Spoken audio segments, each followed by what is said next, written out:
Christian activists are taking matters into their own hands, planning the peaceful secession of one state from the Union. The plan calls for a first wave of 12,000 Christians to move to South Carolina. But most fascinating to an outsider like myself is the arrival on the political scene here of a new Christian movement, Christian Exodus, a group that believed that they could take over the state by settling with dozens of like-minded activists who will eventually take it over, one county at a time. We still can't post the 10 Commandments in public. We can't pray in our schools. Anderson County is their first target. There are a lot of people out there who are very scared about the possibility that the Christian Exodus would be able to do what they say they could do. They really can affect change within a county, a city, a very small area. But come next Monday, I'm gonna give up on Good morning. 11 minutes after the hour. In the studio, as promised, Mr. Corey Burnell, who has been a guest in the studio before. Corey is here to try to allay the public fear. In Christian South Carolina, they hope to ban abortion, reinstate prayers in the public schools, and display Christian symbols in the public square. And if the federal government resists, they will insist on the right to secede from the Union. Why don't you explain basically where Christian Exodus is coming from? What is your intent? Put the fear to rest and make people understand where you're coming from, what you want to do. Absolutely. Why you want to do it. We are a political project of Christian constitutionalists, but because we're a project of Christians, the media will like to focus on theological issues and talk about theocracy and whether we have some sort of motive to enforce people or think impose. of Jim Jones or Right. Texas, and let's create some problems. We evaluated 3 states, Mississippi, Alabama, and South Carolina, because of their population, their size of population, as well as their predominantly Christian conservative electorate already. On social issues, South Carolinians are very Christian conservative, you might say, on important issues to Christians in the country right now. And you have a group of 20, 30, maybe 50 people who are all like-minded and who are all voting alike. They really can affect change within a county, a city, a very small area. How did it go this morning? What attracted you to a group like Christian Exodus? Well, the concept of a group of people coming here with basically the same intent. All right, we have differences among us, but the intent, of course, is to get our country back to a constitutional form of government, which we really don't have in a practical sense right now.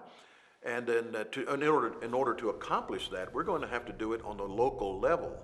The idea that is so beautiful about the American Republic is that the person who wants socialist government involved in everybody's lives, 1 out of the 50 states certainly is going to have that. I mean, you could get that in Massachusetts or California or Illinois.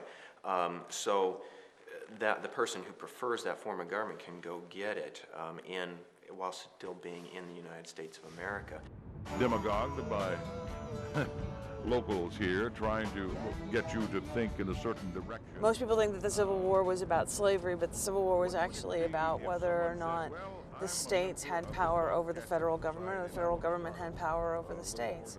So these neo-Confederates really want to go back to a time when states had more rights as to how they interpreted their own laws. Secession is such a great part of our history, and it's a gun-clenching word. It's a fearful world. People don't want to be caught up in a political movement where their home state could all of a sudden be no longer a part of the United States of America. South Carolina was the first state to secede from the Union, and Liz took me to the house of a rich merchant at the time where the Civil War ended. It is here where the Confederate president learned from his generals that the war was lost and the only choice was to surrender. So secession is really a trauma. It's a fear, and it's happened before. Whether or not they could influence the election, there's always the possibility that, it could happen. It's always the worst case scenario. And I think we try to keep track of him. We try and keep on top of what's going on with this organization, because there are so many people here who are scared of what could happen if he is successful.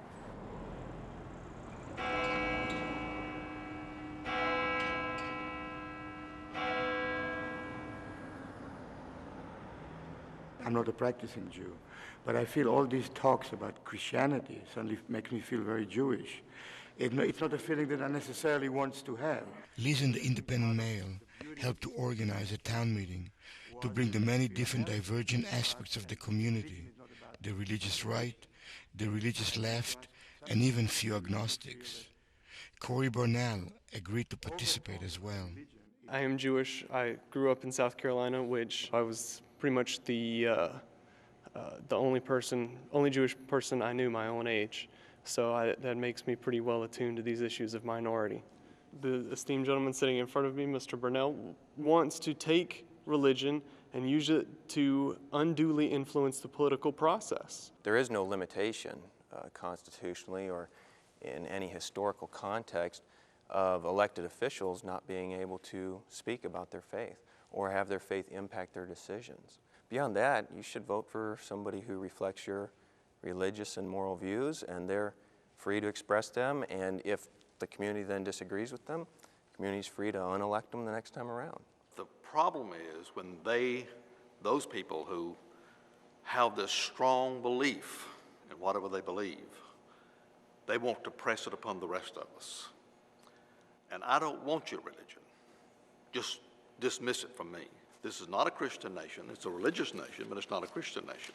The process of selecting political leaders is a secular process. It is not a religious process. We don't have religious tests for being able to vote. We don't have religious tests for being able to hold office. You know, God doesn't choose sides in football games. I don't think God chooses sides in political races.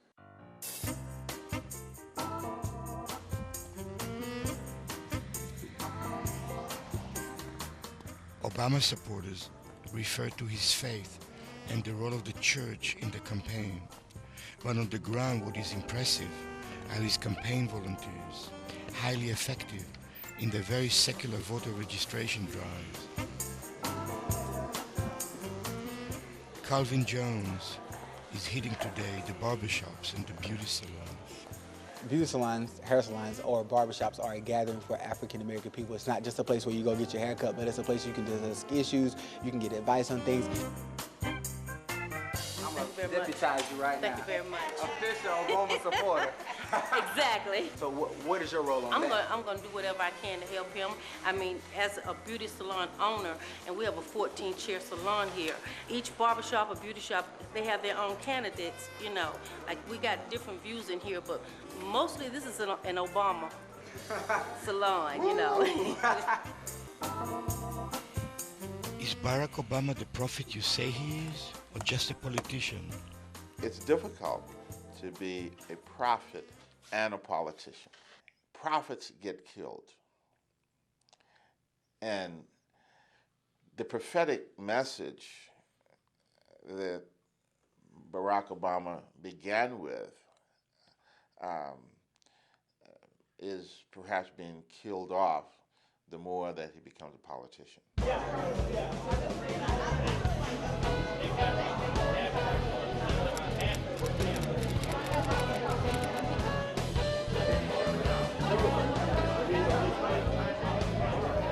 I left the office at 7 o'clock to cover the Democratic primary, where the Democrats were having their primary evening at Maddie's uptown. Oh, Brenda, that looks good. Bringing us together as one. Okay. So Hillary, and where's the Edwards folks? By the time that I got there, CNN was already projecting Obama as the winner. Basically, by 9 o'clock at night, it was over. I just don't understand this. I don't know how they know unless they ask everybody who came out of the polling. I wasn't asked. I wasn't asked. Were you asked? And here's the results for 69% of the vote in. 35.57 for Barack. This is not a campaign. This is a movement. Just as the civil rights movement was a movement, this is a movement that's going to change America. When you're inside of unity, you always win. You always win. Divisiveness may have a short-term victory, but divisiveness always loses. Thank you, everybody. Thank you. Well, tonight, the cynics who believed that what began in the snows of Iowa was just an illusion were told a different story by the good people of South Carolina. Yeah. That which divides destroys life. That which seeks to unify nurtures and gives life. That's where Obama is coming from. Yes, we can! Yes, we can! Yes, we can! South Carolina proved to be crucial for both McCain and Obama's campaign, propelling them towards their party's nomination. Religion, however, might be the decisive factor in this election. The President of the United States treated the Lincoln bedroom like motel.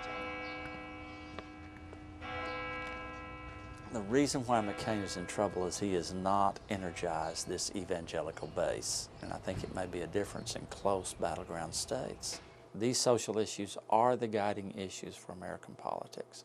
And I'll tell you something, from running political campaigns, you don't get people out to work for your candidate because of their economic position, because they're going to give you a tax cut, or because they're going to support war in Iraq. People won't get out and work for your candidate on that.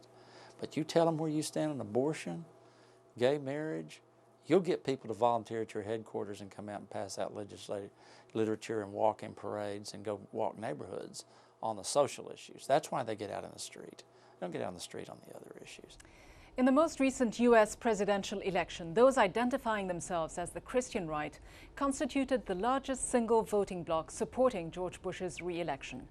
That's all for now. Thank you for joining us.